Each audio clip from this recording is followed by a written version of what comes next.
How to use Shein app. Hey everyone, welcome back to our channel. In this video I'm going to guide you on how you can use the Shein app, so make sure to watch the video till the end.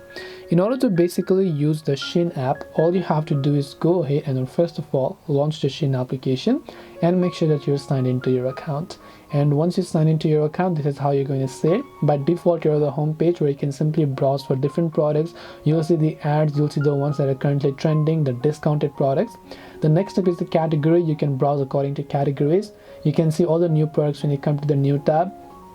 On the cart page is basically where everything happens. Most of the shopping happens here. You add them to your cart, you go to checkout process, you fill in your shipping details and the payment details, and you can simply order the product.